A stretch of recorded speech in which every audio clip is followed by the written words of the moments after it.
मारार महादेव, माझं नाव विजय ओमप्रकाश चंडाल आहे. मी नॅशनल प्लेअर आहे. माझ्या नावावर नोबल वर्ल्ड रेकॉर्ड आहे.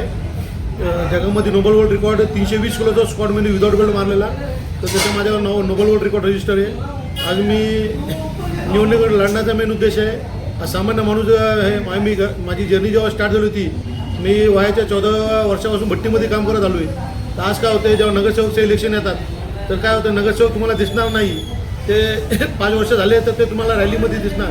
पण आम्ही जे सामान्य माणूस आहे, आम्हाला अगर जनतेने निवडून दिलं तर आम्ही घराघरापर्यंत लोकांना, जे गरीब लोक आहे, जसं आम्हाला सामान्य माणसाला जसं कोणाचा सपोर्ट भेटला नाही, जसं स्पोर्ट्समॅनला जे सपोर्ट पाहिजे नॅशनल प्लेअरला, तर जेव्हा मी स्पॉन्सरशिप मागायला गेलो तर आमदार म्हणतोय की आम्ही खासदारकी जिंकल्यावर तुम्हाला इलेक्शन आल्यावर तू फक्त आश्वासन दिले खोटं, पण कोणी मला मदत नाही केली. पण मी आज एक कॉमन माणूस आहे. आज कॉमन माणूस अगर माझ्याकडे जेव्हा कुठल्याही परिस्थितीची मदत लागणार तर मी त्याच्यासाठी 24 तास उभा राहणार. मी आज 12-15 वर्ष स्पोर्ट्समध्ये दिलेलं आहे. मी इंडियाला 8 ते 9 वेळेला रिप्रेझेंट केलेलं आहे. आणि जेव्हा मी स्पोर्ट्समध्ये गेला तर आम्हाला पण माहिती, इंडियामध्ये क्रिकेटच्या शिवाय पैसा नाही, तरी आम्ही स्पोर्ट्स काय घेतो की नाही आपल्याला काहीतरी देशासाठी करायचं आहे. आज आम्ही निवडणूकमध्ये पण याचं आम्हाला प्रमाण काय पैसा कमवणं नाही आहे. आम्ही जे आले आहे समाजसेवा करण्यासाठी, की आपल्याकडे जेव्हा लोक येतात की भाऊ आम्हाला चॅरिटी करा, हे करा, पण आपल्याकडं आमचीच परिस्थिती वाईट असल्यामुळं आम्ही एवढ्या लोकांना चॅरिटी पण देऊ शकत नाही. म्हणून आज आम्ही निवडणूकमध्ये आलो. सरकार माफत जेवढे आपल्याला महत्त्वाचा प्रश्न तुमच्यासाठी, तुम्ही ज्या पक्षाकडनं निवडणूक लढवतात त्या पक्षानं दिल्लीमध्ये, पंजाबमध्ये चांगली कामगिरी केलेली. अरविंद केजरीवाल यांनी महिलांसाठी जे उपक्रम राबवले. तुम्ही निवडणुकीच्या रिंगणामध्ये आहात. निवडणुकीला समोर जात असताना तुमच्याकडे विकासाचे मुद्दे काय आहेत? जसे अरविंद केजरीवाल यांनी दिल्ली आणि पंजाबमध्ये केलेलं आहे, त्याच प्रकारे काम तुम्ही पिंपरी चिंचवड महापालिकेसाठी करणार आहात का? वेगळं काय विजन आहे? नाही सर, आता काय झालं, केजरीवाल साहेबांनी जे दिल्लीमध्ये आणि पंजाबमध्ये जे शाळेचं काम केलं आहे, असं आज आपलं हर एक माणसाचा नॉर्मल शाळेमध्ये टाकायला म्हटलं तरी आज एक मिनिमम एक कॉमन माणसाचं डोनेशन असते 50 ते 60 हजार. 5 वर्षाच्या मुलाला टाकायचं असेल तर सामान्य माणसाचा पगार आहे आज 8 ते 10 हजार रुपये. आणि सामान्य माणूस काय ते करू शकत नाही. तर जे दिल्लीमध्ये झाले, महानगरपालिकेची जे शाळा डेव्हलपमेंट झाली, दिल्लीमध्ये हॉस्पिटल झालेले डेव्हलपमेंट, तेच डेव्हलपमेंट आम्ही पिंपरी चिंचवडमध्ये करणार आहे. तर तेच मी आमचे अध्यक्ष रविराज साहेबांना पण सांगितलं की आम्ही निवडणूक लढून जिंकून येणार, आणि जेवढं ते दिल्लीमध्ये केले ते पिंपरी चिंचवडमध्ये आम्ही करण्याची ताकद आम्ही ठेवतो याच्यामध्ये. ते माझं आश्वासन आहे. महिला सुरक्षतेसाठी काय उपाययोजना असणार आहेत? जे दिल्लीमध्ये आम्ही जे महिला सुरक्षेसाठी केलेलं आहे तर तेच व्यवस्था आम्ही पिंपरी चिंचवडमध्ये करणार आहे.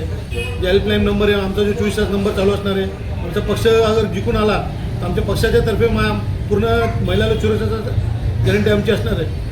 आज तुम्ही निवडणुकीच्या रिंगणात आहात. प्रचारासाठी तुम्ही प्रभाग क्रमांक 17मध्ये फिरत असता, तर काय समस्या तुम्हाला जाणवतात प्रभागात गेल्यानंतर? सर काय होते, जेव्हा मी लोकांना भेटतोय तर लोक म्हणतात की रोडचं कामे नाही झाली, पाणीचा मुद्दा म्हणजे पहिला आहे. भाजप सरकारच्या पाणीच्या मुद्द्यामध्ये पाणी नाही आहे लोकांकडं. तर तेच आम्ही महानगरपालिकेमध्ये आलं तर आम्ही प्रेशर टाकून सरकारकडून जे पण अधिकारी असेल त्यांच्याकडून आम्ही पाणीचे नियोजन ते सगळं काम आम्ही करणार. खड्ड्याचे मुद्दे संपवणार. जेवढा पण आम्ही आमच्या तर्फे करू शकणार सगळं आम्ही बेस्ट देणार. म्हणजे ज्या दिवसापासून आम्ही जिंकणार तर त्या दिवसापासून आमचं काम चालू असणार. तर पुढच्या जे निवडणूक केलं का आम्हाला हे बोलायला ना, आम्ही आमचं कामं दाखवणार सगळं काय. परिसर प्रभागातील सर्व मतदारांना, नागरिकांना काय आव्हान कराल? की एक मी सामान्य माणूस आहे. आज तुमच्यासमोर जो थांबला आहे नॅशनल प्लेअर आहे आणि पॉवर लिफ्टर पण आहे, आणि जे आज नॅशनल प्लेअर तुमच्यासमोर थांबलेला आहे तर ते आज इंटरनॅशनल प्लेअर आणि नॅशनल प्लेअरला तुम्ही सपोर्ट करा. एक सामान्यातला घरातला माणूस आहे, ज्या भट्टीपासून सुरुवात केली त्यांनी त्याची जर्नीची, ते तुम्ही एक सामान्य माणसाला जिंकवलं. आज निवडणुकामध्ये काय होते, गावाले पैसेवाले लोक यायचा प्रयत्न करतात, सामान्य माणूस जेनी करत नाही. त्या सामान्य माणसाला वाटतं की आपल्याकडे पैसा नाही आहे, आपल्याला कोण वोट देणार, आपल्याकडे माणसं येणार नाही, हे नाही येणार. पण माझं जे मी काय 1 असो 2 असो, मी माझा 100% देणार आणि जिंकण्याचा प्रयत्न करणार. काय जागा सामान्य माणूस मी जिंकून आलो आम आदमी पार्टीने, तर सगळ्या लोकांचा विश्वास वाढणार की आम माणूस पण जिंकू शकतो रिंगणामध्ये. त्यासाठी मी आम आदमीला पण जिंकू शकतो ते दाखवण्यासाठी आज मी निवडणुकीमध्ये उतरलो आहे प्रभाग क्रमांक 17मध्ये. तुम्ही खेळाडू आहात. खेळाडूच्या माध्यमातून देशासाठी तुम्ही खूप मोठं योगदान दिलेलं आहे. आजच्या काळामध्ये ते देण्याची कोणाची हिंमत नाही व कोणी प्रयत्न देखील करत नाही. आणि नक्कीच देशासाठी तुमचं योगदान आहे.